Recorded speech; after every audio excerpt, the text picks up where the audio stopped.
Mas Mike. Malam. Kabar sehat ya Mas Mike ya? Sehat, sehat, sehat. Mantap. Tadi saya habis nge-share video lucu-lucunya Sukor Sekuritas tuh yang mungkin melambangkan kondisi perasaan dan juga portofolio di tengah volatilitas gitu ya. Tadi pagi diangkat naik terus tiba-tiba tutupnya menguat tipis saja gitu ya. Iya betul.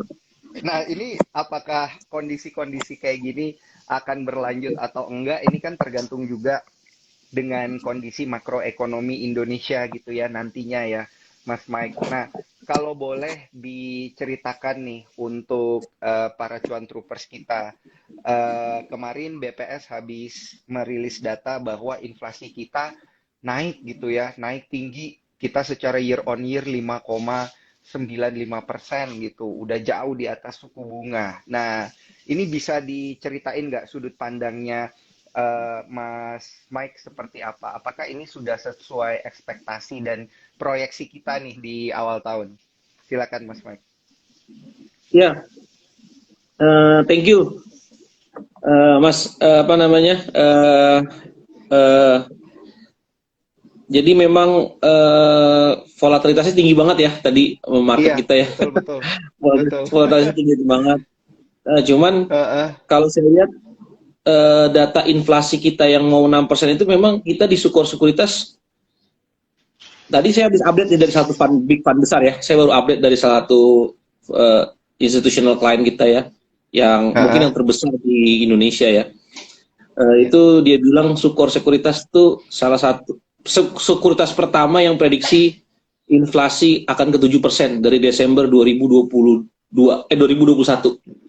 Jadi memang kita udah prediksi dari awal, dari Desember 2021 itu 7%. Satu sekuritas lain prediksi paling tinggi 5% gitu ya. Tapi kita yang paling tinggi kita 7%, dan kita memang sudah expect dari awal tahun, dari Desember 2021 kita sekuritas pertama yang prediksi bahwa tingkat suku bunga karena inflasi 7%, tingkat suku bunga itu akan naik 100 basis point. Jadi akan sekitar ke berapa? 4,5% ya. Sekarang kan 4,25 ya. Sekarang kan sudah naik 75 basis.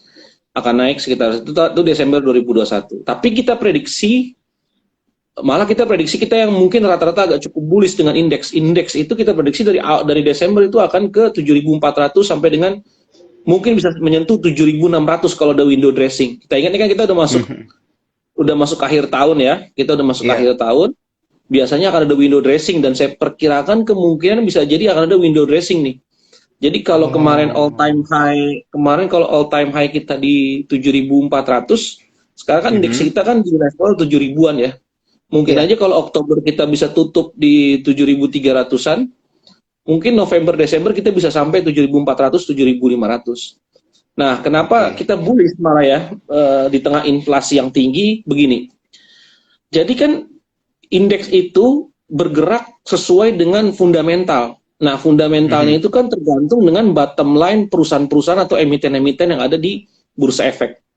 Nah, kalau kita lihat average bottom line perusahaan-perusahaan yang ada di bursa efek yang besar-besar ya, LQ45, itu pertumbuhan labanya itu berkisar antara 11 sampai 15%. Nah, kalau kita lihat bottom line ini kan artinya laba ya, revenue setelah dikurang ongkos-ongkos biaya semua. Nah, ongkos biayanya memang naik karena inflasi tinggi kan. Tadi dibilang inflasinya 5,9% di bulan September gitu ya. Tapi revenue juga naik. Kan mereka harga barang yang mereka jual itu juga naik.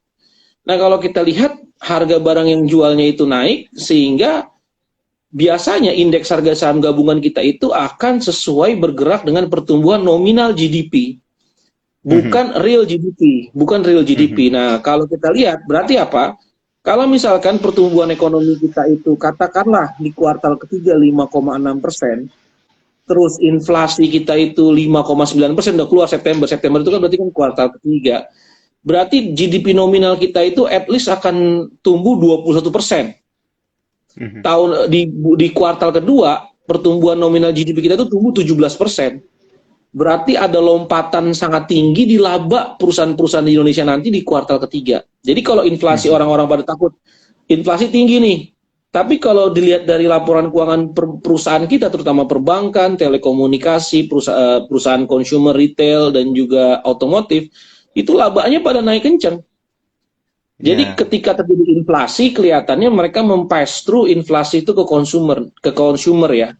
Nah, tapi consumernya itu pertumbuhan pendapatannya pun tinggi, karena tadi ada commodity boom. Nah, jadi inflasi yang tinggi kemarin 5,9% memang karena kenaikan harga BBM ya kan? September Mm-mm. itu ada kenaikan harga BBM, Pertalite dan Pertamax itu 20%. Ya kan, Pertalite Mhm. naik 20% ke 10.000, Pertamax naik ke 14.000, tapi sekarang udah turun kan, sekarang Pertamax sudah mulai turun harganya. Hmm. Nah, jadi selain karena inflasi, kenaikan inflasi yang tinggi itu juga karena daya beli yang meningkat. Nah, Oke. dari mana kita tahu daya beli itu meningkat? Dari leading indicator, yaitu data Purchasing Manager Index Indonesia. Nah, data Purchasing Manager Index Indonesia yang manufacturing itu tinggi sekali naiknya, kalau nggak salah 56 dari 53. Artinya apa? Di kuartal ketiga pertumbuhan ekonomi kita akan sangat kencang. Kemarin saya ikut mendengarkan rapat dari Kementerian Keuangan dari Ibu Sri Mulyani gitu ya, terkait dengan realisasi Mhm. APBN sampai dengan bulan Agustus. Itu Kemenkeu sangat bullish sekali, sangat yakin pertumbuhan bisa 5,6%. Nah, minggu Hmm. berikutnya BI mengkonfirmasi bahwa pertumbuhan ekonomi kita di kuartal keempat kemungkinan 5,4 sampai 5,6%. Hmm. Artinya, pertumbuhan ekonomi kuartal ketiga kita akan lebih tinggi dibandingkan pertumbuhan kuartal kedua. Jadi ada dua kombinasi yang akan membuat revenue dan laba emiten-emiten di bursa itu akan naik kencang di kuartal ketiga. Yang pertama tadi Hmm. inflasinya tinggi, 5,9%. Yang Ya. kedua, pertumbuhan ekonomi realnya tinggi, Mhm. 5,6% kemungkinan. Minimal katanya 5,4 minimal. Berarti kan flat, tapi bisa biasnya ketinggi kemungkinan menurut Kementerian Keuangan. Karena saya juga ngelihat data-data leading indicator itu menunjukkan pertumbuhan ekonomi kita itu akan kuat di kuartal ketiga, Ya. lebih tinggi dibandingkan kuartal pertama. Artinya kita bisa expect, kan sekarang bentar lagi ini nih apa namanya earning season ya untuk Iya. kuartal ketiga. Terutama untuk bank-bank biasanya paling cepat tuh kan. Bank-bank Mhm. telekomunikasi, Astra, itu biasanya paling cepat karena kan kalau nggak salah aturan di bursa efeknya harus 1 bulan ya setelah Betul. cut off kuartal ketiga, maksimal 1 sampai 1,5 bulan itu keluar laporan keuangan. Nah, ketika Oktober ini kan berarti nanti di akhir Oktober akan banyak laporan keuangan keluar, khususnya untuk bank. Saya rasa laporan keuangan kuartal ketiga untuk 4 bank besar ya, BRI, BCA, BNI, Mandiri, itu kemungkinan akan lebih bagus dibandingkan kuartal kedua 2022. Nah, earning seasons ini Hmm. kemungkinan yang akan membuat market akan mulai price in. Nah, biasanya kan market kita tahu lebih dulu lah informasi laporan keuangan itu bagus enggaknya gitu kan. Nah, saya Mhm. rasa market akan price in, indeks itu akan didorong naik di minggu ketiga atau keempat Oktober. Jadi kalau sekarang indeks kita di berapa tadi, 7 ribuan, mungkin Iya. saya perkirakan begitu market atau investor-investor besar sudah mulai tahu laporan keuangan itu bagus di kuartal ketiga, saya rasa indeksnya akan didorong naik. Nah, di November, kemungkinan karena kita menuju window dressing, berarti kan naik lagi. Jadi Mhm. sebenarnya kalau indeks di 7.000 itu kesempatan beli sih sebenarnya, menurut saya. Karena deket-deket support ya ini ya. Ini kita Betul, berarti baru mau rally gitu ya betul. untuk apa IHSG kita. Karena kan emang kalau kita lihat secara historical 10 tahun ke belakang itu di bulan Oktober biasanya lebih banyak hijaunya daripada merahnya gitu ya. Dan itu Betul. biasanya berlanjut sampai bulan Februari, Maret gitu ya. Nah, ini menarik sekali untuk kita bahas nih, Mas Mike. Jadi sebenarnya kalau kita ngelihat ya, kondisi inflasi ini kan banyak kalau di luar negeri kayak di US dan juga Europe kan orang takut banget tuh ya, inflasi tinggi, artinya suku bunga mau dikerek lebih tinggi. Nah, kalau di Indonesia berarti tidak semengerikan itu. Begitu setuju nggak nih, Mas Mike? Nah, iya, karena gini, di Eropa dan Amerika itu inflasinya menyebabkan ekonominya tertekan dalam. Iya. Terjadi tekanan terhadap ekonominya. Nah, kalau di Indonesia enggak. Di Indonesia, Mhm. inflasi di Indonesia itu selain karena faktor supply ya, tentunya harga harga barang global naik, tapi Mhm. demand-nya juga ikutan naik. Demand-nya juga ikutan naik. Kenapa bisa beda inflasi di Indonesia dampaknya terhadap inflasi di Amerika atau di Eropa? Karena Iya. Eropa itu net importir migas, net importir Mhm. energi. Jadi begitu harga barang energinya naik tinggi, dan juga Eropa itu net importir pangan. Jadi begitu harga pangan naik, harga pupuk naik, harga energi naik itu, ekspornya mereka tuh nggak bisa mengimbangi. Karena kan Oke. Eropa itu kan ekspornya barang manufacturing kan, barang Mhm. industri olahan gitu. Nah, ketika misalkan harga pangan, harga energi global naik, permintaan terhadap barang durable goods manufacturing kayak elektronik, mobil, itu nggak akan terlalu kuat. Nah, yang terjadi adalah di Eropa dan di Amerika, ekspornya tertekan, importnya naik. Makanya net-net dia menghurting atau merusak domestik ekonominya. Nah, kalau Indonesia enggak, karena kita negara komoditas ekspor yang kita paling banyak adalah ekspor komoditas. Jadi begitu harga komoditasnya naik, kita malah trade surplus. Iya. Nah, selama kita trade surplus, artinya kan ada duit masuk ke dalam sirkulasi perekonomian kita kan. Nah, Mhm. duit masuk itu akan kita belanjakan. Nah, dibelanjakannya lewat dua jalur. Jalur belanja barang rumah tangga, contohnya kayak beli mie instan, kayak jalan-jalan restoran, hotel dan restoran, terus juga beli mobil, terus juga beli barang elektronik, terakhir pasti beli rumah, yang paling terakhir tuh beli rumah, ya kan? Karena paling mahal kan, barangnya paling mahal. Nah, yang kedua diinvestasikan misalkan untuk bangunan, untuk jualan beli semen gitu ya, untuk habis itu alat-alat berat kayak UT gitu ya. Nah, itu diinvestasikan. Jadi dari dua sisi ini, konsumsi dan investasi, dia naik. Kenapa? Karena ada tambahan sirkulasi uang yang masuk. Nah, Mhm. kalau Eropa enggak, dia malah uangnya keluar terus. Nah, Amerika juga sebenarnya uangnya keluar terus, tapi karena dolarnya itu diterima umum, maksudnya setiap dia mau impor kan dia tinggal cetak dolar kan. Nah, Iya. dolarnya diterima oleh negara yang eksportir. Jadi Amerika sebenarnya juga dia keluar uang, cuman karena duit dia untuk mengeluarkan uang, dia cetak uang, jadi dampaknya nggak terlalu sebesar Eropa.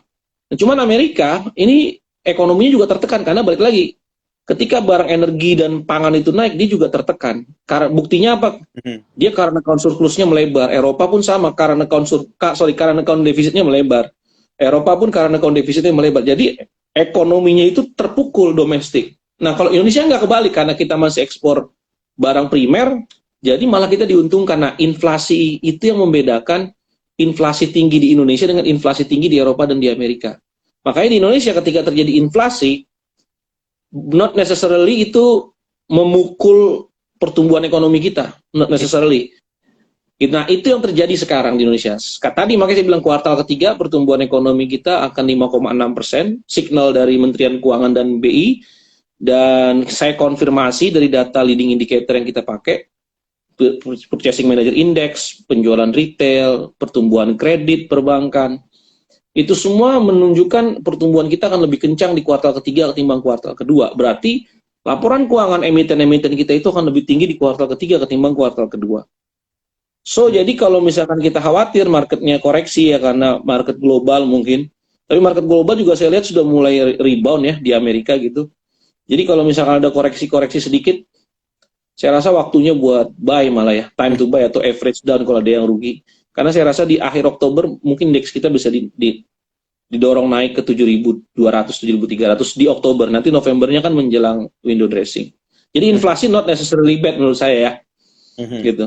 Menarik, menarik sekali ini. Berarti memang kalau lagi ada emiten-emiten utamanya yang komoditas dan kemudian dia terkoreksi, ya mungkin ini kondisi diskon ya. Tapi kembali lagi kepada nature daripada emiten itu sendiri ya, Cuan Troopers. Tetap harus melakukan analisa teknikal dan fundamentalnya sendiri, begitu. Nah, Mas Mike, ini kan dari penjelasan Mas Mike tadi timbul dua pertanyaan nih terkait dengan inflasi, gitu. Nah, kondisi inflasi di Indonesia yang saat ini terjadi itu kan berarti sedikit bersahabat dibandingkan dengan di luar negeri itu karena tingginya harga komoditas gitu. Nah, what if tahun depan atau ada kondisi gitu tiba-tiba harga komoditasnya turun gitu. Nah, ini gimana? Itu yang pertama. Sama yang kedua, apakah kita ini juga berpotensi resesi akhirnya di 2023.